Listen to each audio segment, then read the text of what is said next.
एक बार कंपनी में से बहुत ही कीमती फ़ाइल चोरी हो जाती है।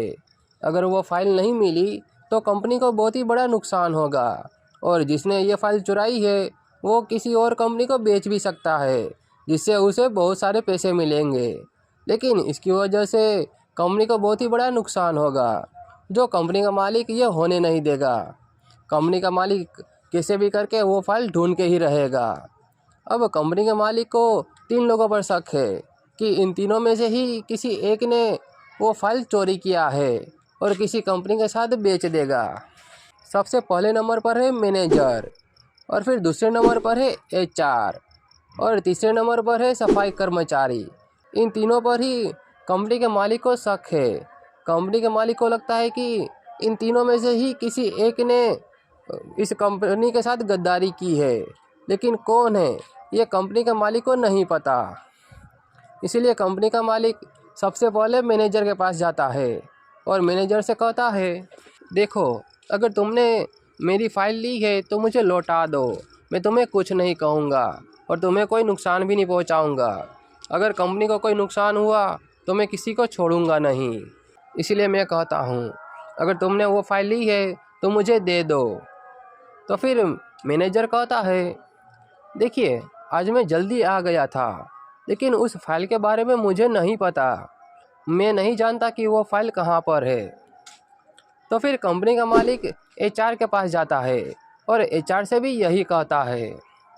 तो फिर एचआर कहता है, देखिए सर, आज मैं भी बहुत ही जल्दी आ गया था, लेकिन मुझे बहुत सारा काम था, इसीलिए आज मैं अपने केबिन से बाहर नहीं निकला, इसीलिए मुझे उस फाइल के बारे में नहीं पता।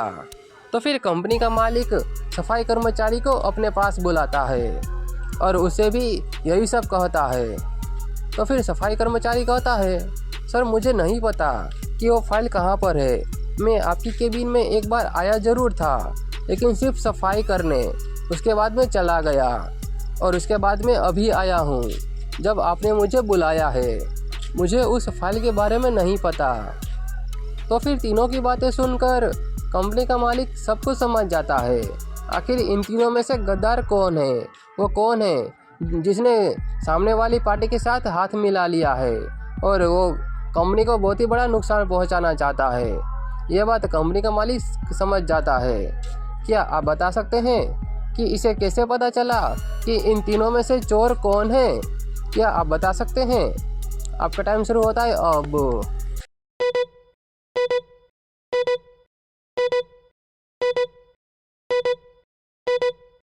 तो क्या आप इस पहले का आंसर दे पाए?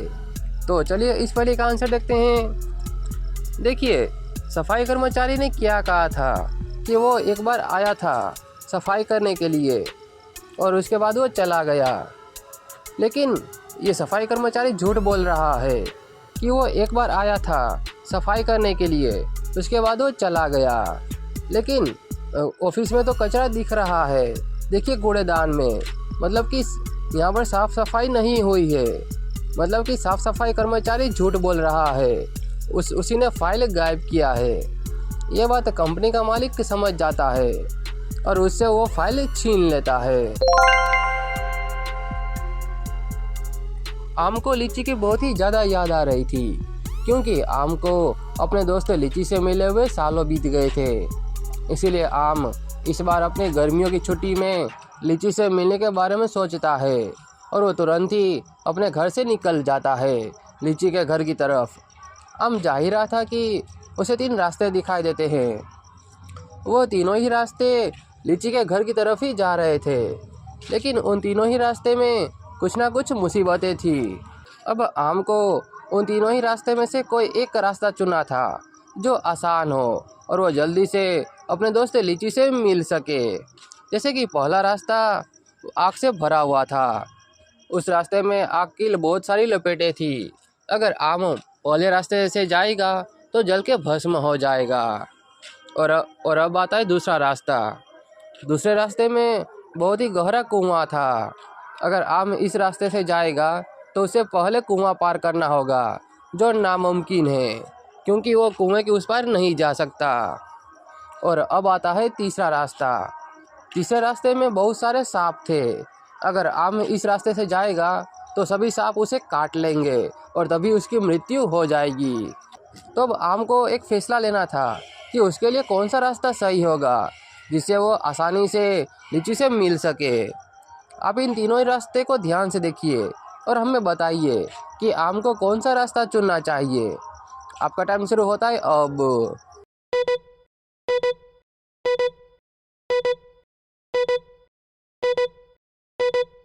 तो क्या आप इस पहेली का आंसर दे पाए? तो चलिए इस पहेली का आंसर देखते हैं।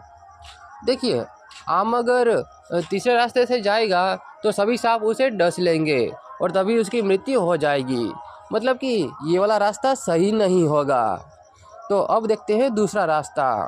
देखिए, इस रास्ते में बहुत ही गहरा कुआं है और साइड से जाने का कोई तरीका भी नहीं, तो मतलब कि ये रास्ता भी नहीं चलेगा। तो अब देखते हैं पहला रास्ता। देखिए, आम अगर इस रास्ते से जाएगा तो वो जल के भस्म हो जाएगा। मतलब कि आम इस रास्ते से भी नहीं जा सकता। तो अब आम को कुछ तरीका ढूंढना था जिससे आम कोई ना कोई रास्ते से जा सके। तो फिर आम क्या करता है, आम दूसरे रास्ते की तरफ जाता है और वहाँ से कुएं के अंदर से पानी निकाल कर पहले वाले रास्ते में डाल देता है। ऐसा वो बहुत बार करता है। ऐसा करने पर पहले वाले रास्ते में जो आग की लपेटें थी वो शांत हो जाती है और वो रास्ता एकदम क्लियर हो जाता है। तो फिर आम पहले वाले रास्ते से निकल जाता है और अपने दोस्त लीची से मिल लेता है। तो क्या आप इस पहेली का आंसर दे पाए थे?